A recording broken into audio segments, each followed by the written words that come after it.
All right, okay. So, Charles, I'm going to start with you on this first question. And it was touched on a little bit in our first debate, but I'd like to get into it a little bit more in-depthly. And the city auditor, Umesh Dalal, has said that there's roughly $75 million being wasted in Richmond city government, which I think probably most people just find appalling. So the question is, since we've been able to identify where this money is being wasted, how do we stop this, specifically? They should be appalled if it were true. Now here's the deal.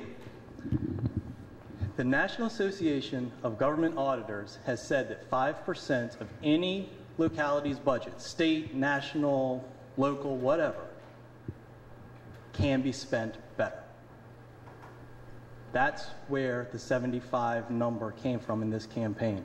Everybody throughout all the districts is using it, especially opponents of incumbents, because it's a big number and you can spend a lot of money if you're better with your spending. But it's a guess. There's no facts to base in reality that in the city. There is a lot of money in the auditor's reports that we can save. And each year I've put mandates into the budget, they're called text amendments, to ensure that the administration spends the money to incorporate more and more each year of the auditor's recommendations. In the last 2 years, the auditor has found $3.1 million that could be spent better. 3.1 is a lot different than 75 million. We've already implemented those mandates on over half of those, and we're working to implement mandates on the rest. Sometimes it takes longer if you have to go through a procurement process to purchase a specific software. Good example is the police. They had to get some new surveillance systems in order to follow the auditor's recommendations. It takes time to go through the procurement process to get those surveillance cameras installed. It's not an actual number. It's a guess based on a national suggestion. So I want to dissuade people of that idea right off the bat. Well, let me get Charlie in on that. Do you agree? Do you think that's a made-up number? It's not a guess at all. In fact, Umesh's reports are online, and you can read them, and the money's there. The problem is we've got a city council that doesn't have the will to implement those reports or tell the mayor to implement those reports.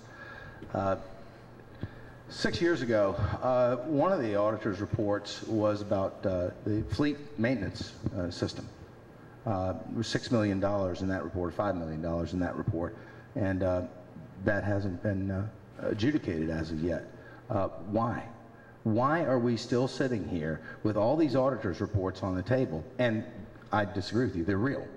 They're online for you to read.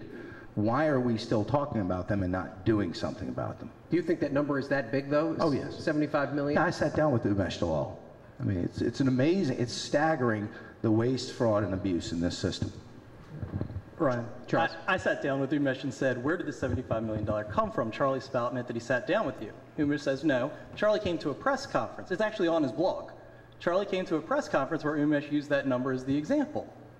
I sat down with Umesh and he said, no, that's not the correct number. Here's a real number, a factual-based number, fact-based number I can show you about how much money the city can save. There's a difference between listening and jumping to conclusions. Okay, but so, Charlie, even if you do think that that number is 75 million, I mean, Charles has kind of outlined some of the hurdles that come into place in terms of the bureaucratic process of government. Give me something specific that you would do as a city councilman that perhaps Charles isn't doing that would allow the city government to be spending that money more effectively. Specific. Spending the money or saving the money? Either. Not wasting it, I guess, is what I'm asking. All right. Well, first of all, if we were able to implement those audits, which we have not been able to do as of yet, they do it incrementally. They don't do it wholesale, which I would advocate for. One of the first things I would do is look at how we can pay our firefighters and our teachers and our police officers in a better manner and in a more respectful manner. And they haven't gotten a pay raise in 5 years. And in the last year, we've lost 24 police officers in this city, not to retirement, but they've left. But what does that have to do with saving the money in the... Well, you asked me how we're going to spend the money. Right. No. I'm asking how are you going to prevent $75 million from being wasted? Implement the audits. Talk to the mayor. communicate with the mayor, and at one point or another, this council, this six, has got to stop being a rubber stamp for Mayor Dwight Jones. And that's what I see happening over and over again, Ryan. So, Charles, are you a rubber stamp for Mayor Jones? How would you defend that accusation? When we, as a city, voted to change our form of government, we got rid of the city manager system. We put an elected mayor in. City council became a legislative body. We're not 9 little mayors anymore. In order to implement an auditor's recommendation, which we have been doing, and I've been doing specifically, you have to put something called a text amendment, a mandate to the administration that says, this is how you will spend X amount of money, and this is where that money is going to be allocated from, this is how it's going to be spent, and these are the benchmarks that have to be reached. We've done that. I've done that specifically each year I've been on council. The mayor, technically speaking, the chief administrative officer of the city, the administration, actually has to implement it. I think my opponent might still be living in the past. We're not 9 little mayors that can boss the city manager around and he's got to worry about how to keep 5 people on his side so he can keep his job. Byron Marshall doesn't answer to any of us. He answers to the mayor. The mayor's the only person that can fire him. Our authority, our power as a council, as council members and as the body, is specifically through legislation. It's not through bossing people around. In order to make it work, you have to work with the people to build consensus, and you have to work with the administration to make sure we're all on the same page. The city divided against itself is not going to stand. Okay. That's why I think it's so important to use outcome-based budgeting. Work with the citizens to find out what they want addressed, and then budget towards those goals. Okay, we're not going to let this dominate everything, so we're going to move on to another topic. And this is a topic that I think is especially applicable here in the fan, and that is the noise ordinance, which is something we've covered quite a bit on television. And one of the big complaints that city residents seem to have is that there is kind of a ineffective and sometimes inequitable way that this noise ordinance is implemented. Charlie, do you think that the current noise ordinance works? And if not, how would you change it? I don't think that it works. The noise ordinance has been a political topic for Charles all along. In fact, when I looked at your campaign finance reports, I saw where you bought the noise meter that you have with campaign finance funds instead of out of your own pocket. So it's automatically a political issue. Here's the point. You can do that, though. That's part of his. You can use campaign funds as part of your responsibilities as a city council person. Here's the point. We chose to live in an urban area. We chose to live in an urban area. And 55 decibels is really not realistic.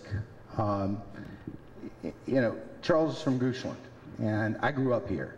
I knew what I was getting into when I moved here. Now, I'm not saying that, you know, it's on till the light of dawn, but what I am saying is that 65 decibels, 70 decibels would be a more realistic number. Now, we could break it up into zones, where if you lived in Windsor Farms, or if you lived in Lock Green, or if you lived in any of these other quieter areas, then you could have a lower threshold. But I think if you live in an urban, dense zone, that you should be expected to understand that you live in an urban, dense zone, we live next to each other, and there's going to be noise that you're going to have to deal with. I agree, we need a noise ordinance. The first one he wrote, unconstitutional. Judge threw it out. The second one he wrote has been called ill-written by the mayor of the city. So, you know, I think it needs reworking. And when I get there, I will undertake a process with you all to rework it. Charles, is 55 decibels reasonable? Is it? Depends on who you ask. Now, let's put it into context. My voice in this room, I would guess, is somewhere between 55 and 65. That's the noise that you all are hearing. That's okay. You're here so we can have this dialogue. You probably don't mind hearing me. But at 3 a.m. in your bed, do you want to hear me? I'm not even sure my wife wants to hear me. It's not where the sound is coming from. It's from where the source, it's from where it is offending. So to just suggest a number isn't really giving the full story. 55 decibels in your house at 2 a.m. is very different than what is allowed during the daytime. But get into the specifics a little bit of it, and I think the big problem that folks have had is that, A, what you both have already touched on, it's difficult to ascertain what's offensive. And secondly, how do you enforce it? Does it mean people have got to call police and tattle on their neighbors? Does it mean police officers wandering around neighborhoods with decibel meters in their hands? What's the most effective way, if you do set some standard, for that standard to be enforced? The most effective way for the standard to be enforced is for people to be good neighbors and understand we live in a community. I have no interest in moving out of the fan. My wife has no interest in moving out of the fan. But I hear young families all the time tell me, I can't stand this noise anymore. I know I chose to live in an urban setting, but I'm going to have to move out to the suburbs just to get a night's sleep. I live too close to VCU. Maybe that is where we're headed. Maybe the fan is meant to be for empty nesters and for college kids, and all the families go somewhere else. I disagree with that wholeheartedly. But when it comes to actually measuring the noise, the state set out the guidelines for how it's done. We obey the state's guidelines. We don't have a choice in that. When it comes to the actual measurements, it's delineated in the law how far away from a wall, if it's in a multifamily unit, it has to be, the measuring unit has to be. And if it's on private property in a single family residence, it's also delineated where the measurements come from. Now, the police are not coming around, just driving around looking for noise out of their car. First of all, it wouldn't work. Cars are exempt, and the car would overwhelm anything else because it's the closest noise source. Secondly, I'm sorry, but we've got other issues in the city. Now, it's true, from the time I started council till now, crime in the city has dropped 20%. But that doesn't mean anything when you're the one who's being woken up at 3 a.m. by somebody blasting their stereo.